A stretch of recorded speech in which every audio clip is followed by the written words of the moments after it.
Good morning, Chris. And it's kind of nice that we were able to set this up on a Friday morning instead of a Saturday morning. Yeah, I dig it. I dig it. I like the agility of it. I like that there's a different sort of feel to it.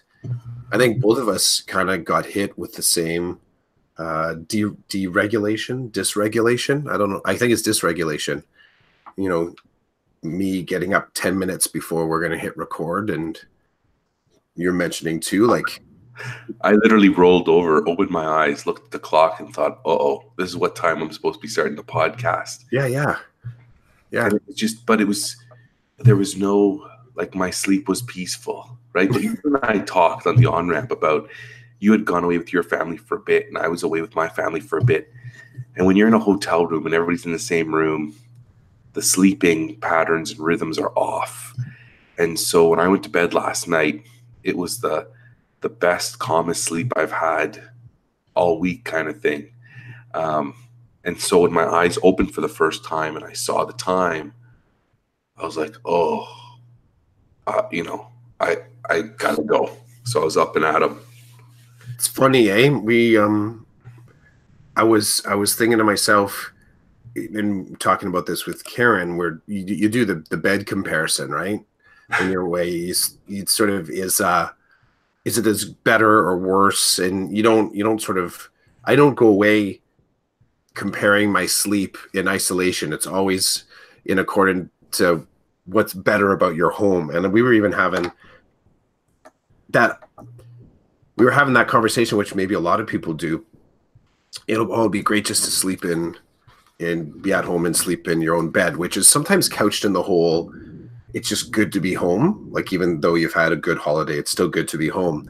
For me though, it's tactical though. I actually physically do not enjoy, like, my body does not enjoy sleeping in on any other mattress other than the one that Karen and I strategically bought for the purpose of good sleep, if that makes sense. Oh, it makes perfect sense. We do the same thing. The worst are the pillows. Pillows are the worst. Yeah. When you get a pillow that's foreign to you, it's horrible. It literally, for me, it wrecks everything. So being kind of like um, I'm gonna call myself a pro traveler, but I'm not. What I mean by that is, like, anybody who's got a kid who's played hockey where they've had to go to away tournaments every season, you just bring your pillow because you need to sleep, because you're going to be waking up at the crack of dawn, sometimes earlier than that for the games or whatever. It's like, I just can't mess with that. Now, this little vacation we took, we didn't bring our pillows because we just thought, you know what? There's nothing serious going on where we need to be like at 110%. But now that I look back on it, we should just bring our pillows all the time. Hotel That's a good pillows. idea. It's the We, pillow that does it for me. so it's yeah, the pillow's part of it. I think there's also the whole, like, I don't enjoy sleeping in the same room as my children. I just don't. I feel for, like, it's funny, eh? Like, and I don't know if they necessarily enjoy having to sleep with each other, like, in the same bed. One talks all night, the other one flips and flops and sort of grabs all the covers. So it's in. I think I was mentioning on the on ramp that part of what is holiday in my head is, and this is a pattern on my behavior in general, is that I'm up early. Like, I don't sleep in. I don't have the, oh, this is so nice just to kind of escape into sleep. My eyes open and I get up. And then begins the whole, where's my stuff? Because I don't want to wake everybody up. But generally speaking, if I'm going to go out for a wander, I'm going to need my shoes, I need my pants, I need to find my glasses, some sort of a hoodie or a jacket or something, depending on what the weather's like, car keys, wallet, a room key, make sure I got that. And it's funny, I always try and set myself up the night before. And my family will laugh. They're like, you're setting up your escape kit. I'm like, I am. So I got my pants folded and my shoes in a spot. So it's funny. We go into hotels sometimes and I'm looking at the room, and I'm already like sussing out, where am I going to pack my escape kit?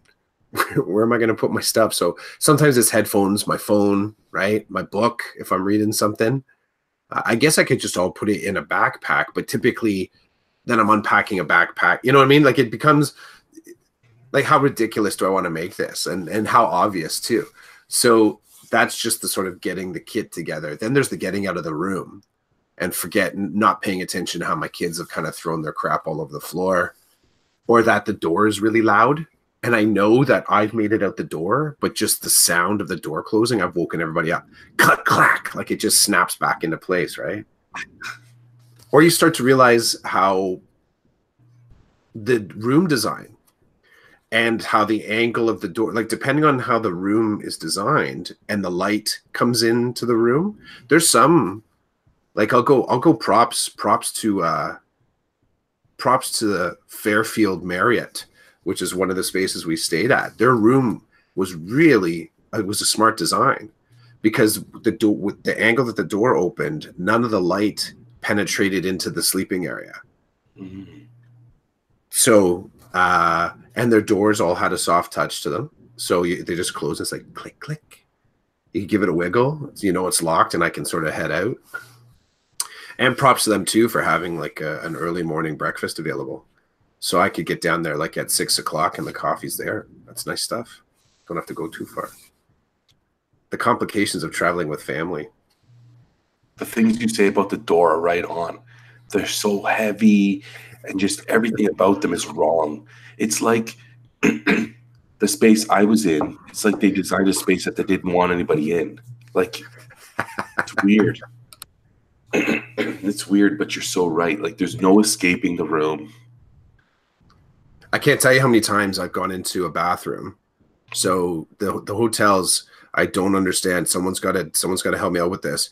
Why the light switches for the bathroom are either A, just outside of the bathroom, mm-hmm. okay, or B, alongside the other switches that turn on the lights for the whole room. Mm-hmm. I can't tell you how many times I've turned on the lights in the whole, because they're kind of systematized. They like, often there's like little clickable lights on each of the individual lights, but there's a master switch that'll throw everything up, right?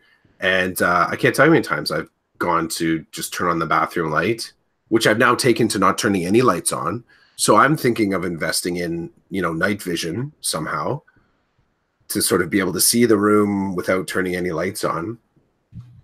Thank you, Apple, one of our non-sponsors, because I'll say the little flashlight, just being able to turn on my Apple Watch, like just clicking it to get a bit of light, is generally what I'm using to sort of light my way out of the room, so I'm not stepping on any of my kids' stuff. Or it's crazy. It's crazy, and it doesn't take away. I do love traveling with my family. It's awesome to be able to sort of these experiences, to sort of go to different places and see different places and do different things. It's awesome, but it's the whole everybody in the one room, and just me having this habit, this need to get out in the morning for a coffee has caused complications. Oh, so you have to get out. Is that the thing? I do. I feel like part of a holiday for me is I guess it's part of what I'm doing in my holiday. Is that I'm bringing with me a pattern of behavior that I have in my everyday. Like my everyday, I'm up early and I'm kind of doing something off in the house, or I kind of go outside, or I'll go out and get myself a coffee. It's just sort of like I don't know what it is. It's a little bit of a wandering spirit. Like I have this, I don't have the, it's almost like when I first get up, my first instinct as far as feeling normal is to go do an independent activity somewhere.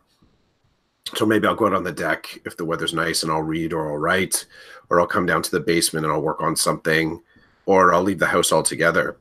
And being on holidays, it's a powerful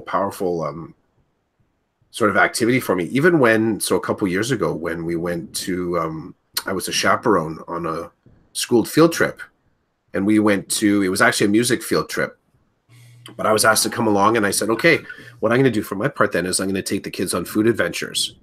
So every morning it was, I told the parents ahead of time we're going to do this. I said, I'm going to be in the lobby for 6 a.m. And anyone that wants to get up and come with me, I'm going to go look for pastries, and I'm going to go look for morning coffee.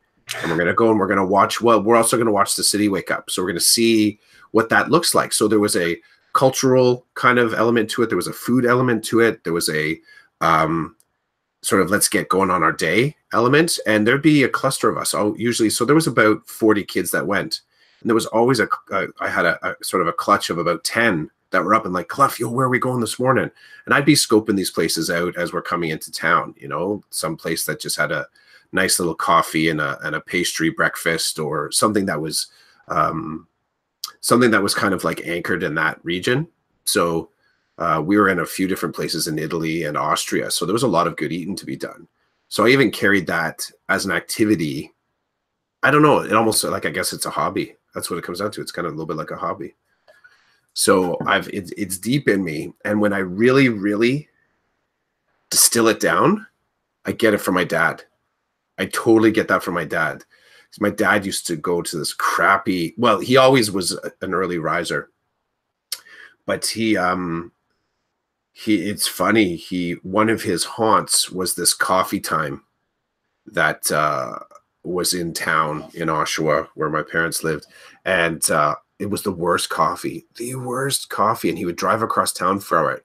But it was that he's getting up, he's going to do a thing. I used to call it town council, because it would be the guys that are all early risers.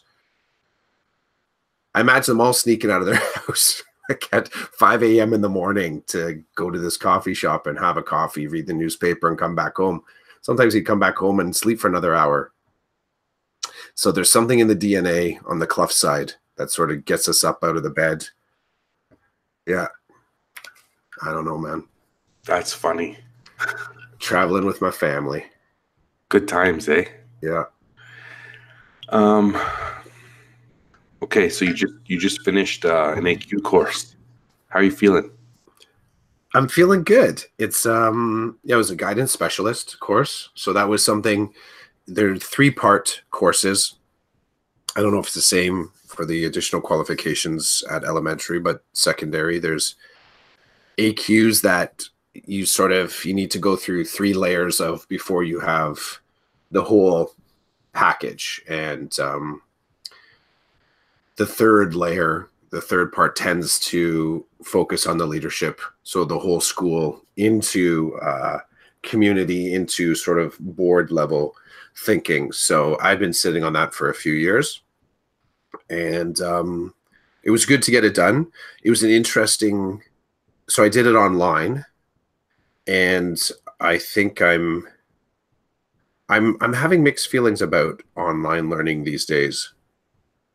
It's funny how I think at some point before I don't know if I want to call it digital fatigue. I think maybe part of it could be that, but I think at some point where I wasn't so invested in digital learning and digital creation and curation and all the stuff that I'm doing now, there was something new about doing an online course. There was something kind of like, I don't know, like it was nuanced in a way that it felt, there was something about the platform and the format and the medium that kind of energized me. And I don't know if I have that same energy anymore. And I can only say it's probably because of of how deeply I exist in that space now.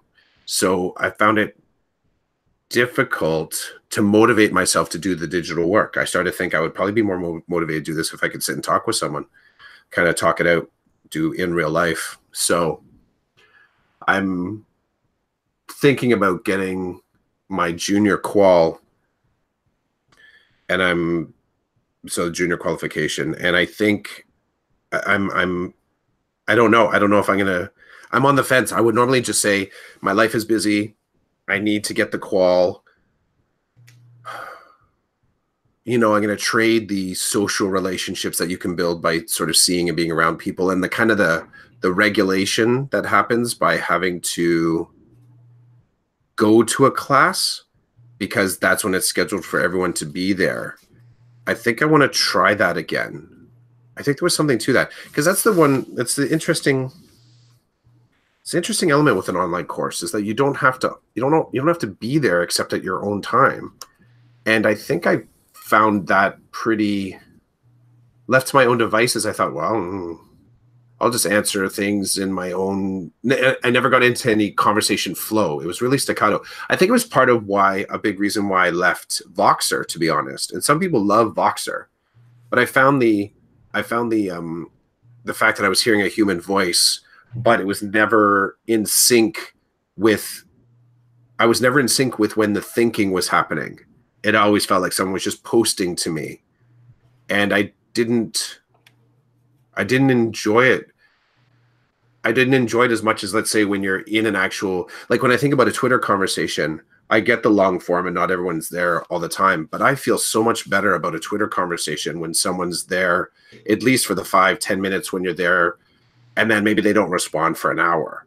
But those 5-10 minutes, whatever amount of time where you're sort of pushing ideas back and forth, or there's a bunch of ideas happening, it feels so much more satisfying to me. So with this online course, the space that I got to is that I was never online, I felt like, when anyone else was. There was one time where I had to I did a partner project, and even that was slightly disjointed, but we had a Google Doc up, and we had a separate Google Doc where we were sort of typing and having a long form conversation, and then we were doing the assignment back and forth. But every other time, it was like I was never in class with anybody, and I just had a sense of kind of isolation. I had a sense of, I guess, loneliness is what crept in. I had the sense of sort of being in a classroom but not really connected to anybody, and there wasn't a lot of. I was hoping for more instructor facilitation, sort of being in the conversations. We got feedback as to the stuff that were posted, but we were very much. It was the engine to the class was all the different students posting things and people talking to each other. And I guess that's a part of these third part courses. Everyone's coming in so robust and dropping in a ton of stuff, is that you really feel this, I got to keep up with everybody else, as opposed to post something to the teacher. So it kind of like you dig in and you do a lot of work. So happy that I took it. I'm as equally happy with what I've learned in the course as I can now say, okay, I've completed the 3 parts. Like it can lead somewhere. Like I can put my name in for a guidance position, or put my name in for a leadership, like guidance subject head, I guess. But I feel like I've accomplished and finished something. Anywhere else, what's interesting, so the other thing that's here is it's now, and it has to do with, I guess, my career and the amount of time I have before I could retire, which was an interesting number to explore. That was one of the conversations I was in just before we left for the March break. Anything else that I train myself in now is entirely sort of, there's no longer I'm going to take a course. There's no longer, okay, sorry, wrong way to start. I might take courses just because I'm interested in the courses. But I think because of the amount of time that's left in my career, the courses that I choose to take are very much targeted courses to lead me to the next level or the next position that I might be exploring. So there isn't for instance, I'm not going to be taking, I don't think I'm going to take another drama course, though I could. Like there's other drama courses I could take. I think I'm going to be refining what I've got, and to keep more of what I enjoy about teaching, or what I enjoy about education, kind of on the table in front of me. So. Well, I'm glad that you enjoyed the course. Yeah. It's a bonus. Your position on the digital learning rather than in real life learning, I can appreciate it, but I certainly don't right now in my world, digital learning is where it's going to be. It's just so difficult to get to a place to sit with a group of people for 3 hours every week. Like it just doesn't, I don't want that for my life. I don't want it. And the last time I did it was, I guess, a couple of years ago when I took an AQ course in real life. And it was the perfect storm. It was a course that I may possibly need. And it was happening in town. And it was being run by a principal in our system who I really enjoy. I enjoy him as a person. I enjoy him as a principal, as a colleague, a professional. And then I had mutual friends who were going to be taking it. And so I remember talking to my wife and saying, listen, there's never going to be a good time. It sucks like to have to spend the money and to be away, but it's a really good situation. She was like, okay, like, yeah, I mean, it makes sense. You should do it. And I did it. But then now it's like, I don't think there's any course on my radar right now that's going to pop up where I'm going to go back to my wife with that same interest. Like I'm supposed to be taking an AQ course April 1st. I just keep forgetting it's happening, but it's right. Yeah. And that's it's going to be digital. It's all online. And I'm looking forward to it because that's my speed right now. I work on it when I want, what time I want, how I want. Here's another thing. It's a great procrastination tool as well. Like when I'm feeling like I need to procrastinate, I'll just go to my course. Yeah. Like there's different ways of viewing it, and I get it. Everybody's different, but in real life courses right now, they're not doing anything for me. What was your intent? What's your intent with that course? Why you feeling that you want to take it, or you're going to take it, or the one that's coming up? Yeah. It's around student assessment and evaluation, which I feel like with my school board, I'm part of a assessment and evaluation committee. And I don't know, I think I've been on it for the past 4 or 5 years, and it's great PD for me. So when I go, I listen to people talk about their perspective on certain topics, and then, it informs me and allows me to be part of the discussion. So it's great professional learning for me as an educator. And then the second part of it is I really enjoy being able to give back to the system with respect to that portfolio, because it's so important. And I think it's not given as much value as it should. Student assessment and evaluation is like huge. It informs us of how to proceed with our students. We have to know when to use, what strategies or what methods to best help our students move forward.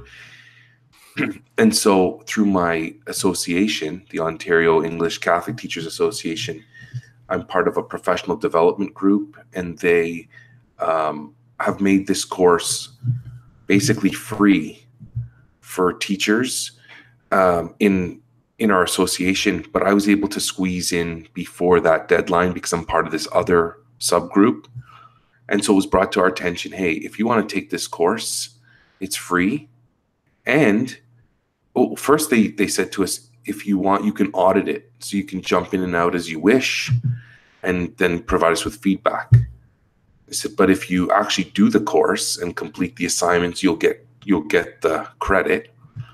And on top of that, if you're interested in becoming one of the people that could instruct this course, then you have to do it. You have to fulfill all the obligations, and you have to send us in like an application, tell us why you'd want to be an instructor.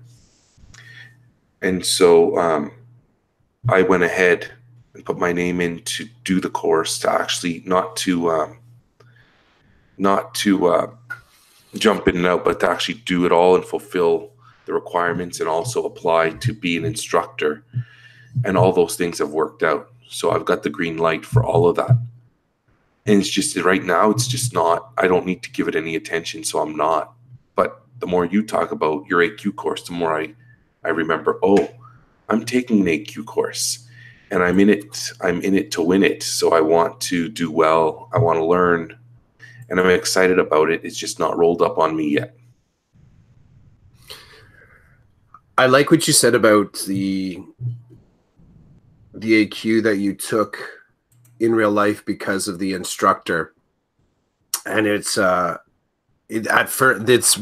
part of when I was considering taking the junior qual is because I thought that there was going to be an instructor doing it that I do want to learn from, but I think I was looking at the wrong version of it, because sometimes AQs can be offered in 2 different versions depending on pathway. So the junior AQ was I think one of the versions was being offered by Tina Zita. And I thought that's someone I would love to sort of experience. I would love to experience a course from her. I got some pretty deep respect for the places that she exists in, and watching her craft, observing her craft and how she, what she posts up and the things that she's connected with online. I thought to myself, that would be really cool to see it from that perspective, because you can't necessarily, her tools wouldn't drop just because she's teaching the AQ. Those tools would then be a part of the thing. But I don't think it was either the timing or the section or whatever. It just didn't dovetail, because I was actually thinking of going right into another AQ right away. But back to your question, like how I'm feeling after I'm finishing it, I think I'm kind of savoring the fact that I've finished it. I'm going to savor that for a bit. Maybe in September, I'll take the next thing. We're into interesting place in schools right now at the high school level, because they're starting to take in course selection, and the course selections from the kids create the number of sections that a school will have, which starts the conversation around how staffing works. And in our board, staffing conversations happened. I think they start in October-ish, where there's a note, more formal than a note, but it's basically a note that is sent to subject heads whose term is coming up for renewal. You have to interview again, and they're asked flat out the question whether or not they're going to be applying for their subject headship again. So those shifts of people either of interviewing and staying in a headship or deciding to step out of a headship create pockets of opportunity for other people. So that's the first part in.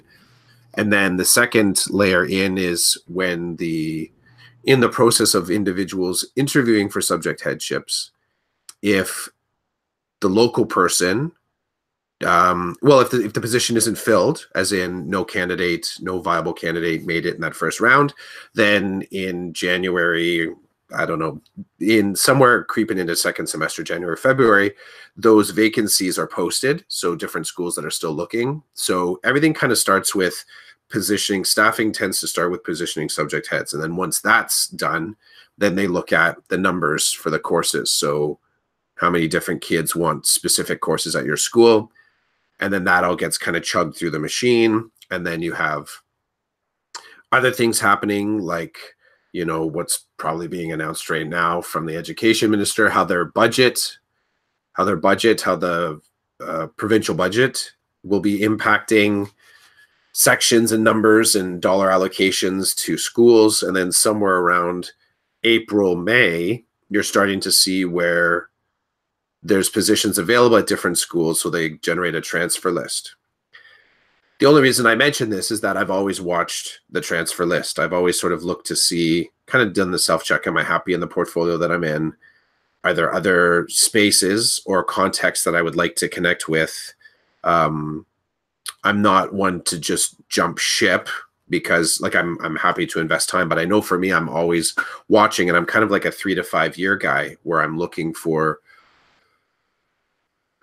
because creating opportunity to align yourself, like for instance, me completing this 3-part specialist isn't me thinking that there's going to be a headship available to me right away.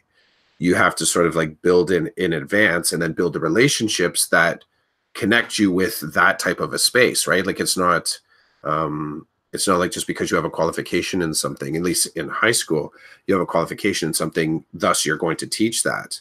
There are individuals that have, you know, qualifications that they would love to be able to teach in, but they've never gotten to. They were hired for something else, maybe a sub qualification they're in. Maybe they've got geography and phys ed. They've never got to teach phys ed. They've always taught geography because a lot of different reasons, but one of the two could be that you're not at a school where there's enough sections and they can put you in there. It could also be that maybe your quals didn't happen in alignment with the school needs. There's a lot of little bits and pieces. Suffice it to say, getting this qual is a bit of a long game. It is likely when I put in, there's a staffing survey that's done. So I put in that I'm interested in staying in my ASD program. I'm interested in staying aligned with special education, but I'm also interested in doing student success and guidance as well. And then the staffing committee takes that information in and they say, okay, here's what you're teaching in September. And even that stuff can change over the summer. You can, in theory, find out late August that your schedule has changed. And then you're hustling to gather resources and get courses ready. That can happen. That can even happen between semester 1 and semester 2 in some instances where your schedule changes.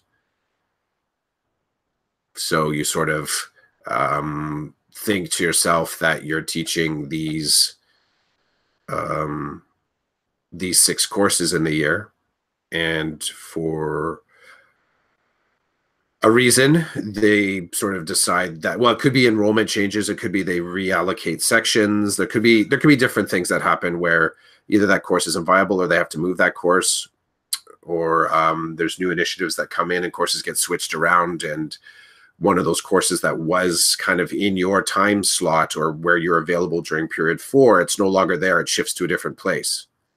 There are a whole bunch of different pieces. Staffing committee is fascinating. I would encourage anyone, I don't know how it works at elementary, but I would encourage anyone that is in a high school is to put their name in for staffing committee so you can see how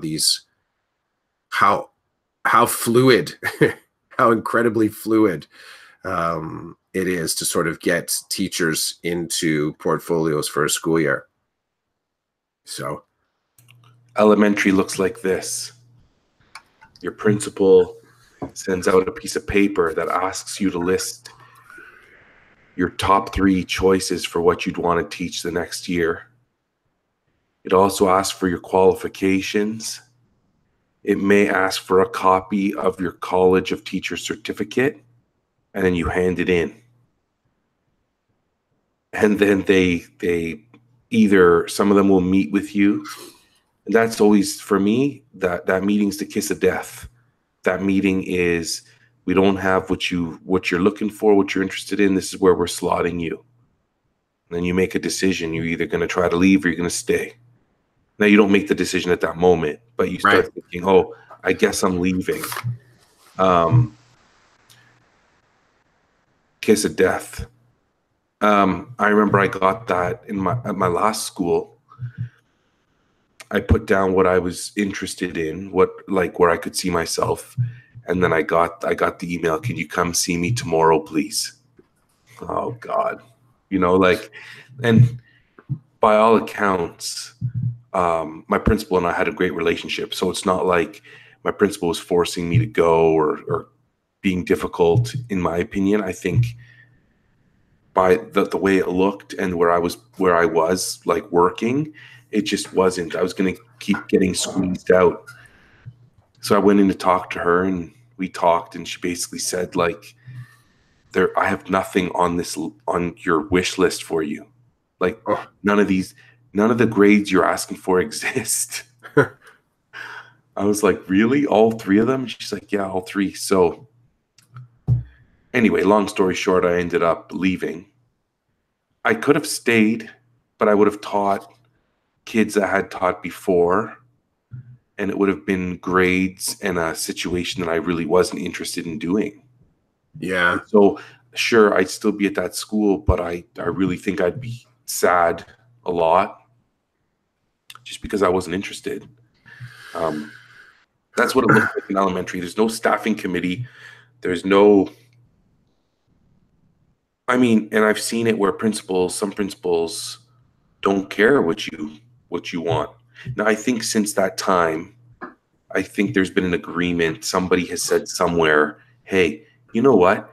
Maybe you should put it out there to your staff to see, like, because you might have somebody leaving in you might have a situation where after the first posting, some people transfer and then you've got openings.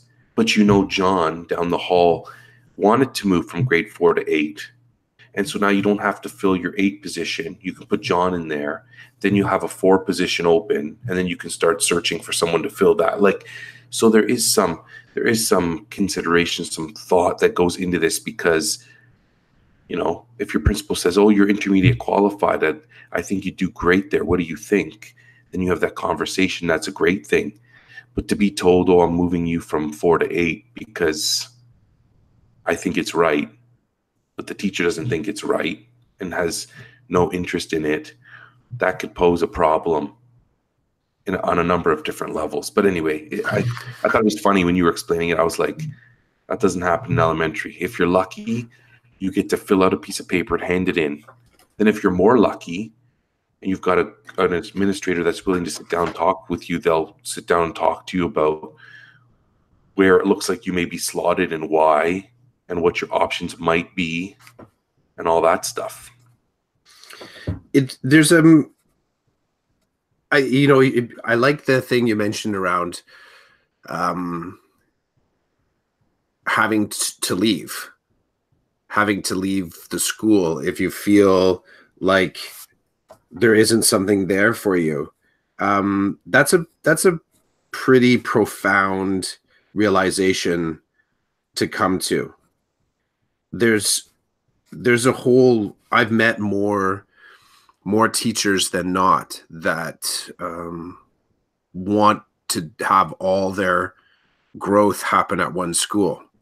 And I can appreciate that. I really can. I can appreciate the facility of that, the family element of it, like you're investing there, the fact that you love the kids or you love the community.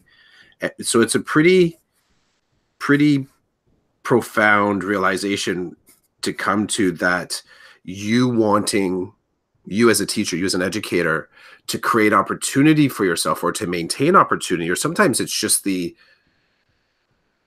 it's just the aha moment, like I'm not as centered in my career as I'd like to be. And I think just because you have the realization that maybe the next elementary school over could have opportunities, it becomes really double-edged, because when you do start to recognize that there's equally valuable opportunities maybe at another school in your region, right away comes the challenge of aligning yourself with that. Because getting to that other school sometimes is not as easy as just suggesting to do it. And I've had a few people start with being frustrated with never being able to teach geography or whatever the course is. And then the second layer of frustration is they know of schools in the board where there's geography sections open, but maybe they didn't notice it in time for when the job was posted, because the timelines are really quick. You have to be tracking it. And it's not that anyone stands in your way from interviewing.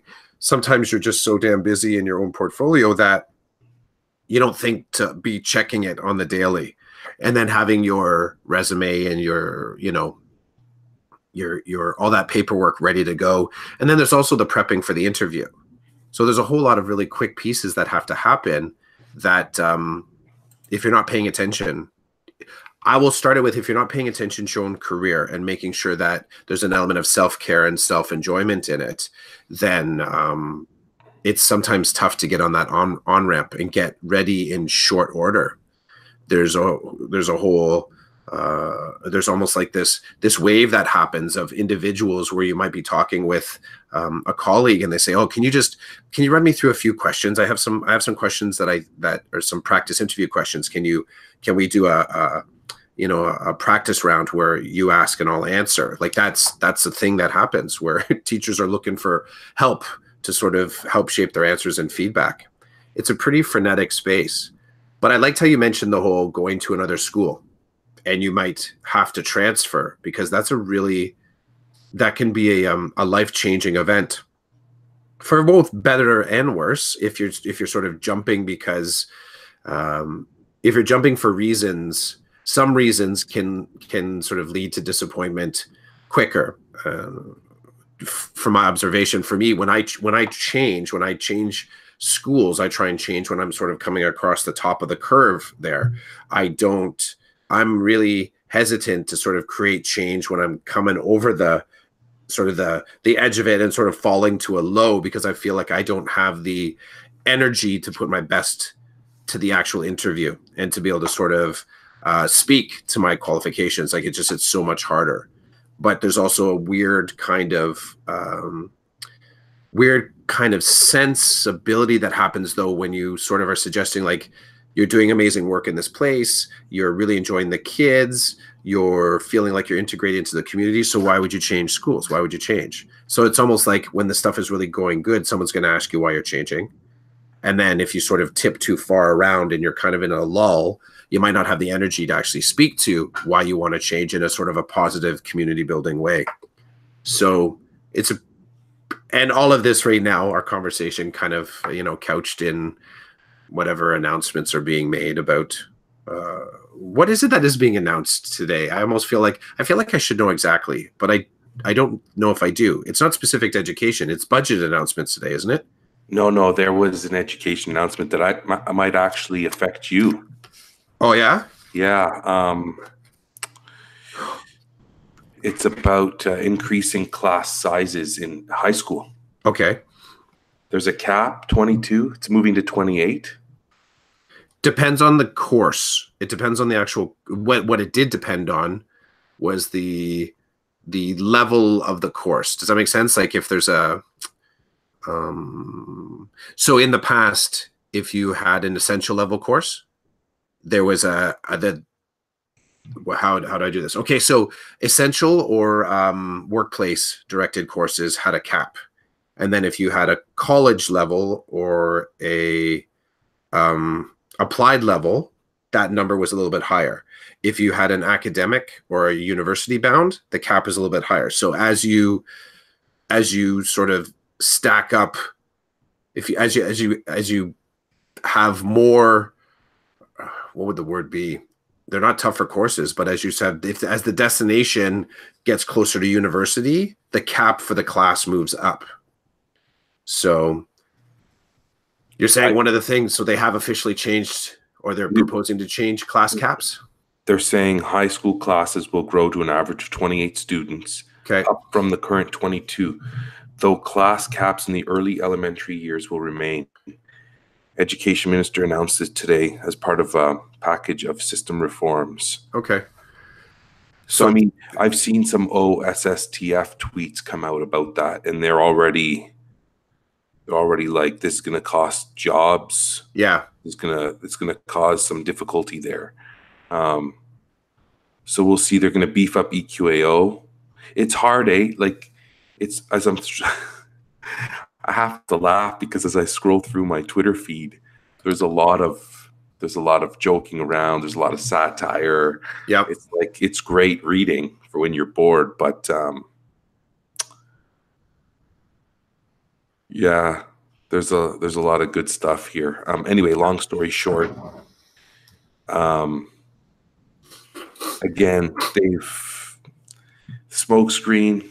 Right. Let's not talk about the cuts to the all of the autism stuff. Let's not go there. Let's do everything but talk about that. Yeah, there's pieces of it that I don't. It's interesting how, in the there's been a whole lot of folks pursuing this, pursuing all these announcements in a way that. That was really, I found it pointed. I found it poignant.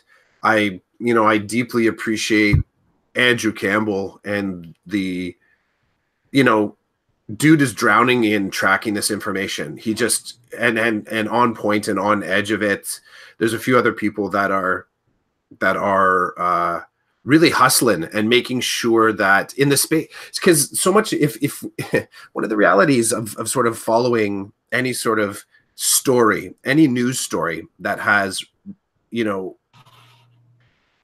important elements to it, like we should keep tracking it. The news cycle at some point means that it's going to spin out of observation. Like it's going to pass over the horizon.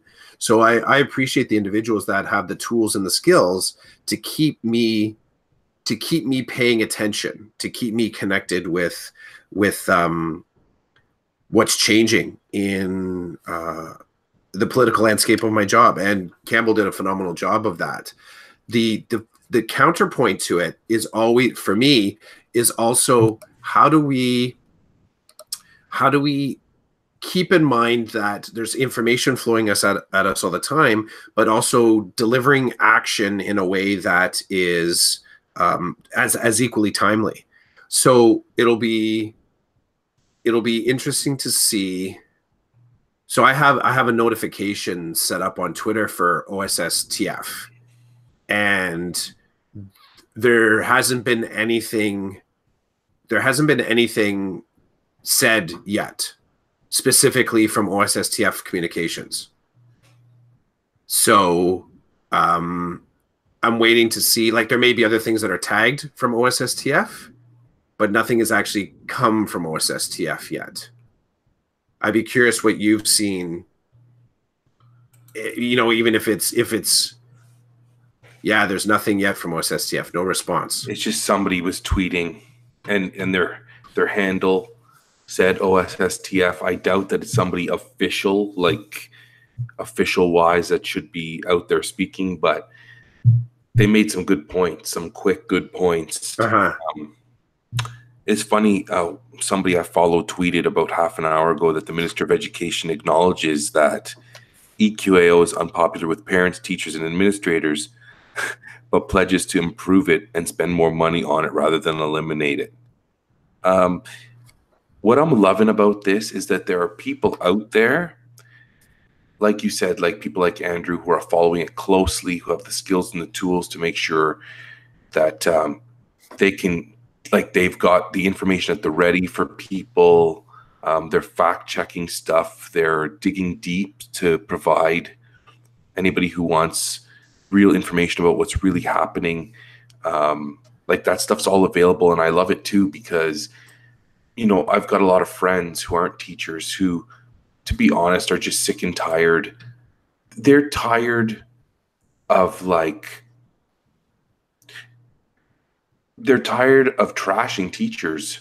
Like, you know, they've exhausted themselves about like PD days or like days off for us, and March break is off and summer's off. Like, they've spun themselves into a position where they have nothing more to say. And it's like, you have to pour some of that reality serum on them and say, no, listen, like, I'm not just going to work and doing nothing today. This is what's happening. Or they don't understand the funding, how it works. And so when you can educate them on that, I can say, listen, stop picking on me for a second and look at the situation with this government that continually is coming out with announcements to try to make it seem like they know what they're doing and they're doing the right thing, when they're just, it's a smokescreen. And I know politics, you know, like I know a majority of what politics is all about is smokescreen. I get that. But this government is, like, right now with education, just, there's smoke everywhere. And they're doing a good job because people don't know. But there are some people who know, and they're trying to bring this to the forefront so that everybody else understands. I like, sorry, I like to, earlier this week, you chimed in on a tweet that I had said. And I think here's where I said, you know, timely response. It's not just about having, let's say, the union representing the conversation. What, you know, in my realization that I don't have a lot of interaction with the parents in my community, in the spaces that I have conversation, for example, on Twitter, is part of it. See, if the feed that parents are getting is entirely government sponsored, then there's not going to be a lot of variation in their thought, right? This is the power of media. This is the power of I just don't got time to sort of check out another feed. So right now, one of the things that I'm bugged by in my own toolkit is that I don't have fluid conversations with the parents that are a part of my learning community. And to that end, then I don't have an effective counter tool to unspin the smokescreen. And I think that's what kind of occurred to me this week. And, there was the you connected and kind of leveraged a couple, I assumed, parents that are digitally connected, and they're a part of our PLNs. And this is the one space where I think it's so important to have parents a little further inside the silo, because so many of I get the whole teachers let's activate kind of tweets and conversations that are happening right now, but the number of teachers that we have is, the stuff that's being announced by our ministry is not meant to activate teachers, though it does, right? It's meant to satisfy the larger swath of individuals that have an opinion on education. And if you can, just like, there's a lot of different ways, if you can sort of create the illusion of a need for an efficiency, then it follows suit that you can sort of do something like raise the class cap, because it's not based on an understanding of what that looks like from the inside out. And I'm stating the obvious here, it's based on what it looks like from outside in. And like you had mentioned, like, I'm not sure I'm taking some of my March break. I have a March break, as do many people have March break.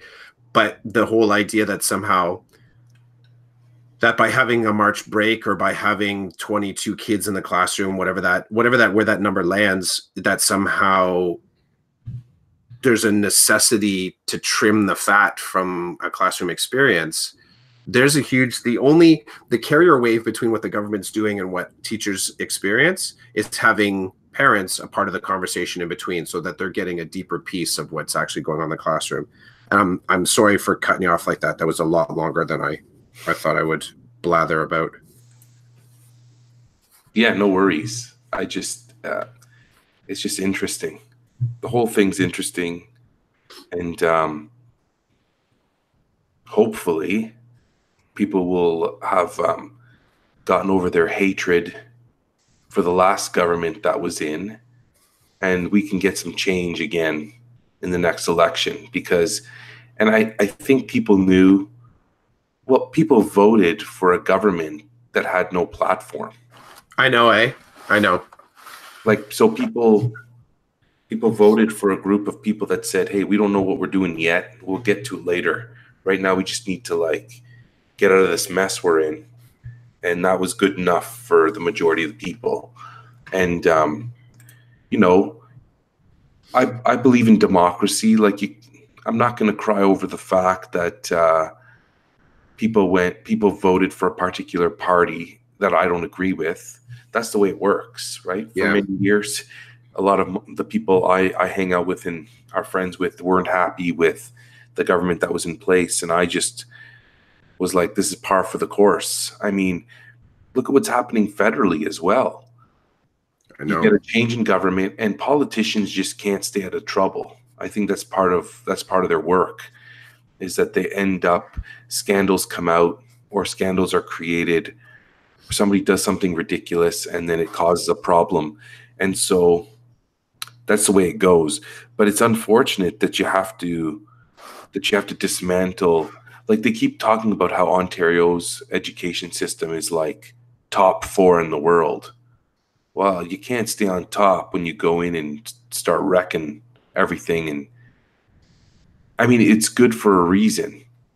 And I know it costs money, but sometimes you have to put money in to get money out. And I think that to the average folk out there, they hear about spending like crazy, and they're like, cut, cut, cut. And I don't think they take the time to consider whether their kids are still in the system. Or, I mean, look at the whole autism thing. It's a small population of people when you look at the whole, right? When you step back and you look down, the whole autism thing affects a small group of people. But those people are in a situation that for them is dire.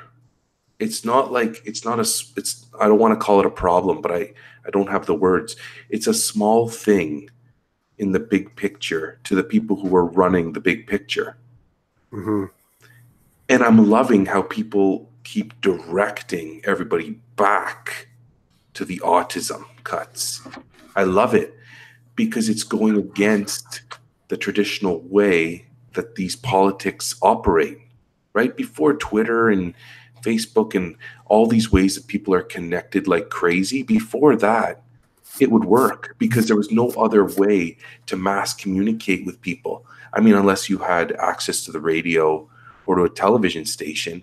But those people are generally, I'm generalizing here, those people are generally the people with money and power. And so they're going to remain on the same side as whoever's got the money and power. Like, they're all going to stick together because that's how you continue to have money and power. Mm-hmm. But times have changed. Mass communication using social media is here, and people can affect other people's opinions. I had a good laugh the other day when I was at the water park. I was sitting on a chair and I had a newspaper and I was reading about the whole the drama in the U.S.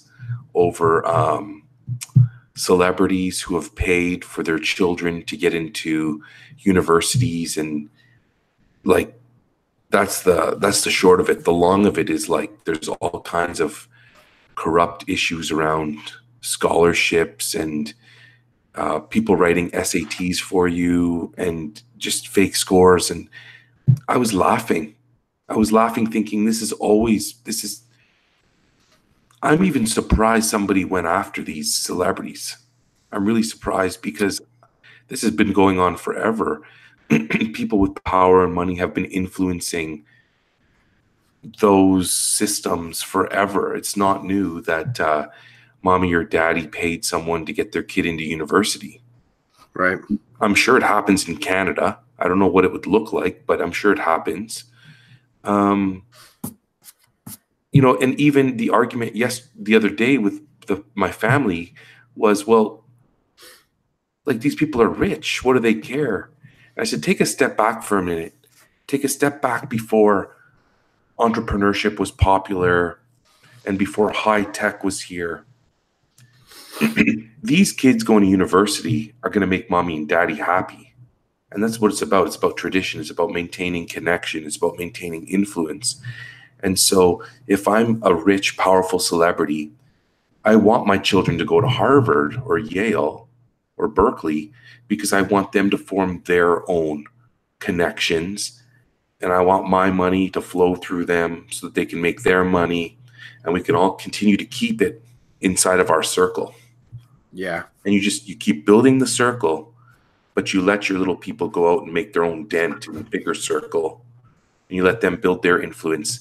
And then when it's time for their kid to go to university, yes, they're going to university whether they like it or not, because it's part of building your network. It's that prestige. I have a degree from Harvard, right? Like, and it was really cool conversation I was having with my family because it got me thinking about my kids and my perspective on my kids.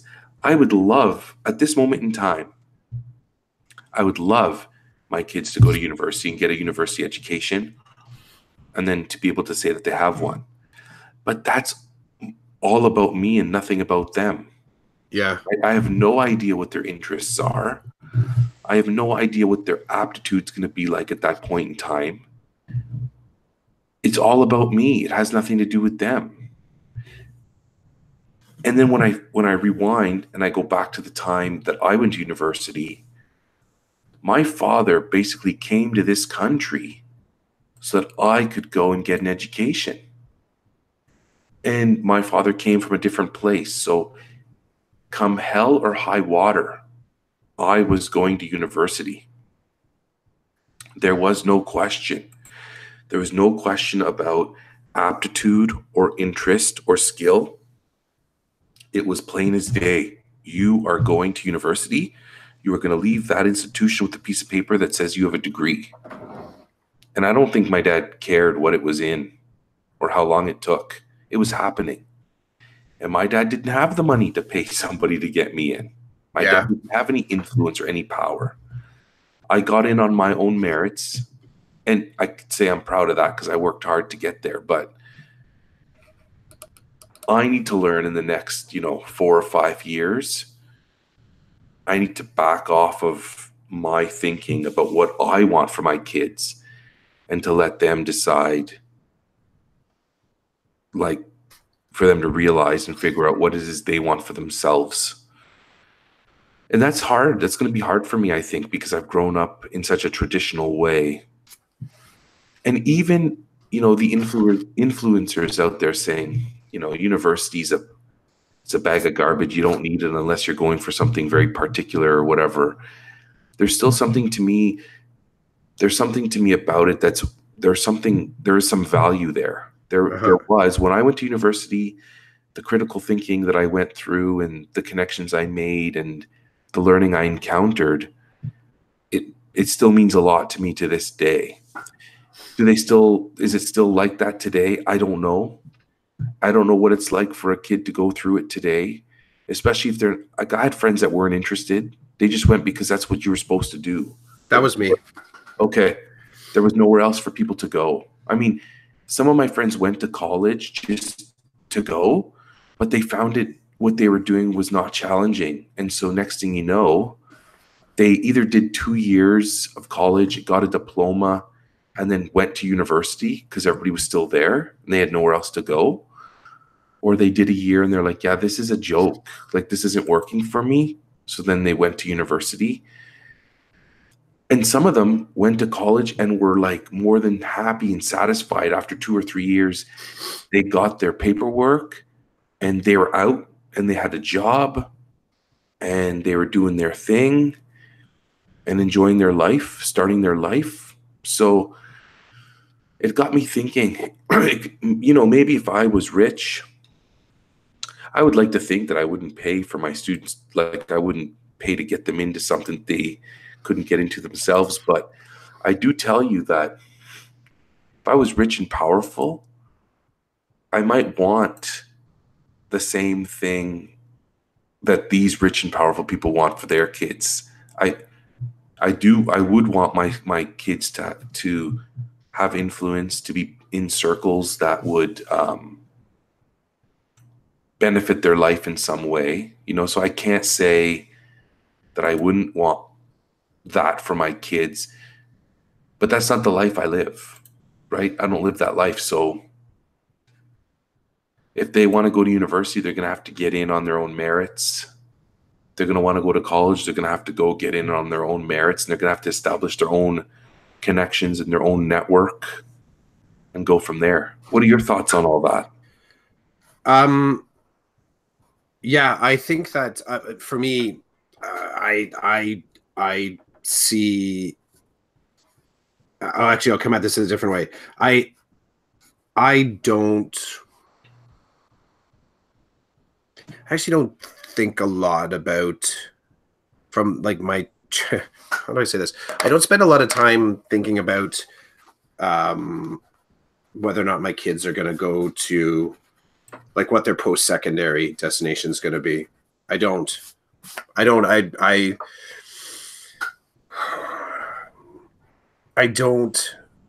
spend time. I don't spend time. It's not time. If you were to ask me, you want my children to be successful and to enjoy how they contribute to society and what they're doing to contribute to society, I was like, sure, I hope that for them. But I actually don't spend a lot of time considering where they're going to end up after high school. Now, this may change when my kids enter high school, but it's also kind of like a general kind of philosophy. is that I honestly don't trust, excuse me, that school in itself is going to bear out success for my children. And it's not that I don't have a belief in school. It's just one of the places that they're going to start to build their networking tools, their learning acumen. Like it's sort of, I put school on equal footing with the teams that they play on, the art that they create, the part-time job that they have, the people in the community that they serve. I put all of those into it almost like an exact, they're equal. It's all one-to-one for me.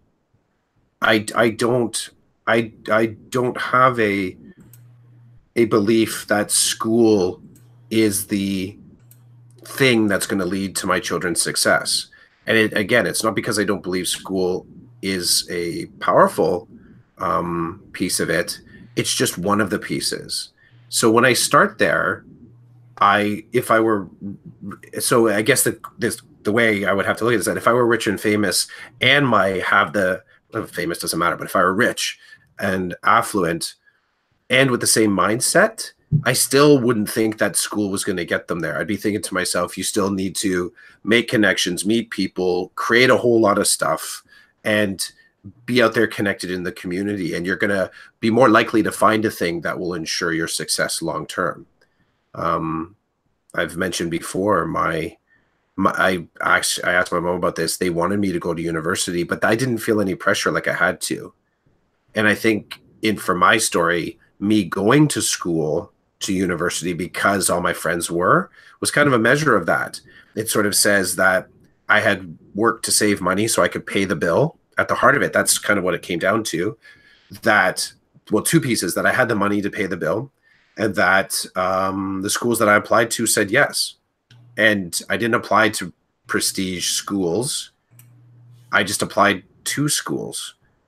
And somewhere in there, I thought to myself, yeah, I want to learn some more. I want to keep doing school. But I can't say necessarily that it was because I enjoyed school or that I thought that school to that point was telling me to go. That wasn't my story. You know what I mean? Like, sort of, I didn't see that my success in high school would naturally dovetail to me going to university. It opened up the opportunity. But funny thing is, even in my first year university, the thing that I was more interested in doing was trying to get a restaurant job in that town.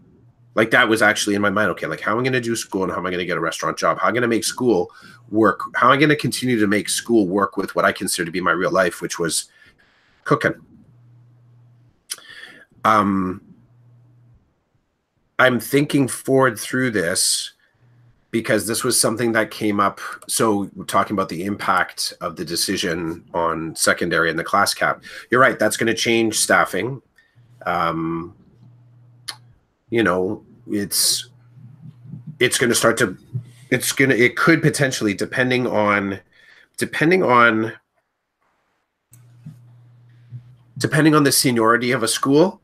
So there are some schools that a high percentage of, well, so I'll give it, for instance, the former school that I was at, let's say there was 70 teachers at that school I was at.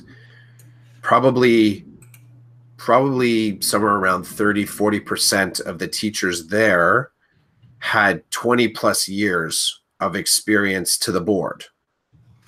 So the way that works out is they're pretty much, those 20 teachers, regardless of what their specialty was, those 20 teachers would be in a situation like this. There's a likelihood that those 20 teachers would be kind of staying put.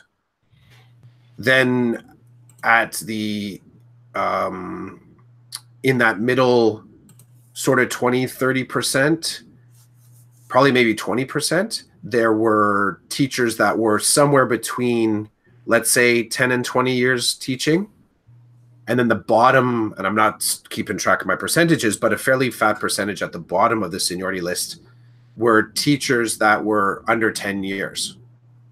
So we had a very sort of thin middle line, a heavy top line as far as deep teachers, and then another heavy chunk of fresh teachers. So the impact of a change like this at a school like that is that your sections, if there isn't enough to sort of top up to what your teachers are, then the least senior teachers in your school would be potentially declared surplus. So they would have to be shifting to another school or looking for a position through the transfer process. They would be looking for a position at another school.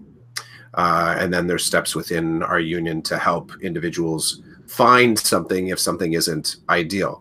The worst case scenario from a move like this is if so you can be declared surplus to your school, which I was declared surplus in my 3rd year of teaching, and I actually got a job. I went and interviewed for a job down at another high school and secured the job.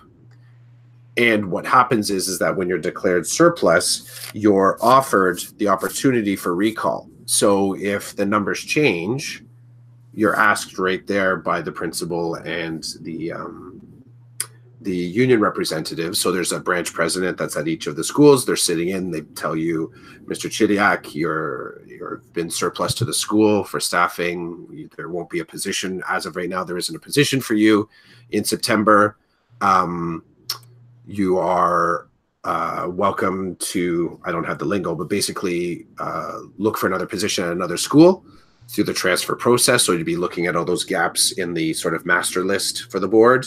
And then the OSSTF, our union, would say that if you don't find a position because you're surplus to the school and not to the board, OSSTF will be working as well to find you a position somewhere. If you're surplus to board, then that means that there's no space for you anywhere in the board. Now, I don't know the impact of changing this number. I don't know. I don't have the perspective. But the worst case scenario within it could be that would be a surplus to the board if you were that low on the seniority list. But I will say that there are some schools, because teachers have been there for a long time. So out of that 100% of their teacher roster, 75% of them, 80% of them are all, let's say, 20 years plus. There were times in the past where someone that had deep experience at a school was surplused. And someone who, thought that they were, sometimes the word is safe from surplus, was being presented with, well, you know what, you're going to have to shift to another school. So all of that was a sort of preamble to the last time we went through stuff like this. There were discussions about what do those discussions look like in the classroom? Should there be any discussion of this in the classroom? How do you moderate questions from the students, when they find out? And this also taps to, this is no longer, one radio channel or one TV channel that the old folks are only listening to.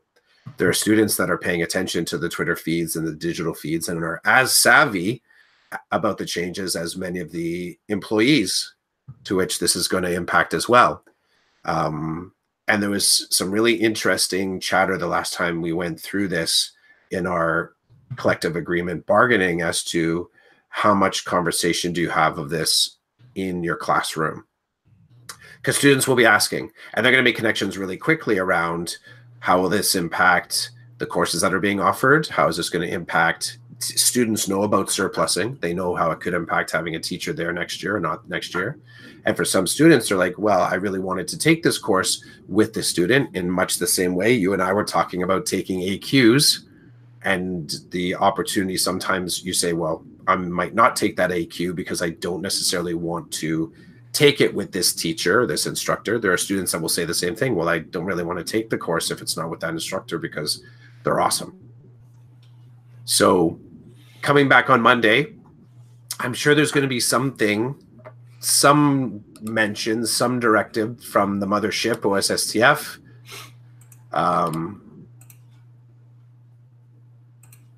Well, there we, oh no.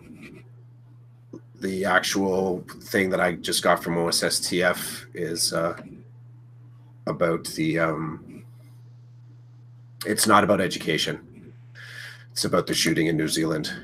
So, yeah. That stuff's horrible too. It is absolutely horrible. So yeah, the politics that make it into the classroom. We'll see. We'll see. Exciting times. It's crazy, eh? Mm-hmm. Mm-hmm.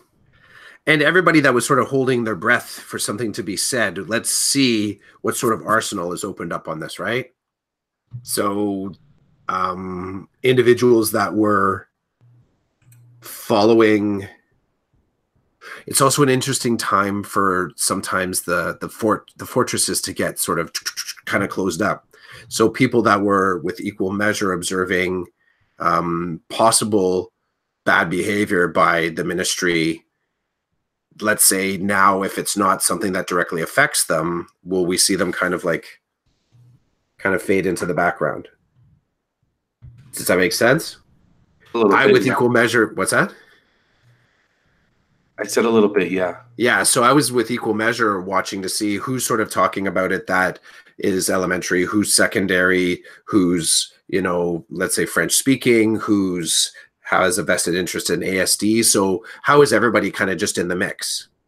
Once announcements are made, sometimes that creates like, oh, okay, well, I don't have to talk about this thing anymore because it's no longer going to happen in the way that I thought it would. So I'll have to listen or sort of read the list of changes. But there was, you know, the last time we went into this space, I think because of the way things became siloed, there was some conversation around an expectation that there should be unity amongst the unions. And when it looked like that there wasn't unity anymore, that, you know, people weren't on the same page. I don't know how it played out, but someone entertained an offer from the government, which sort of created a cascade effect, which created our collective agreement.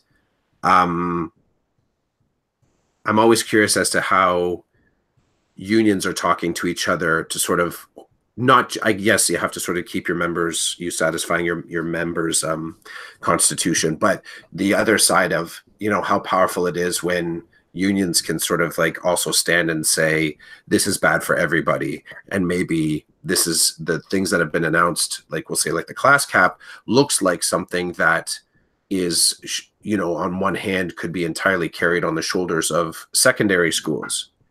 There will be an impact on other areas as well. In the same way, it looks like the ASD programming is something that's happening away from education, but here's how it's going to impact this. Like, and this has to do with the news role and the people that are sort of keeping these things of mind. The other person I'll say is Muna Kadri, like her dropping the sort of like the big nuggets of knowledge in here.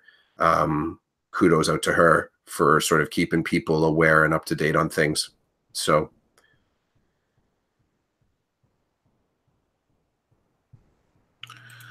Friday podcast. Well, is this it for today, Christopher? We can do it. What are we at? We're at 10 o'clock. Yeah, a little bit after. Go. I'm gonna go upstairs and see what's happening with the family. You doing anything? Any other sort of bits towards the weekend? Hockey. We have hockey. Yeah.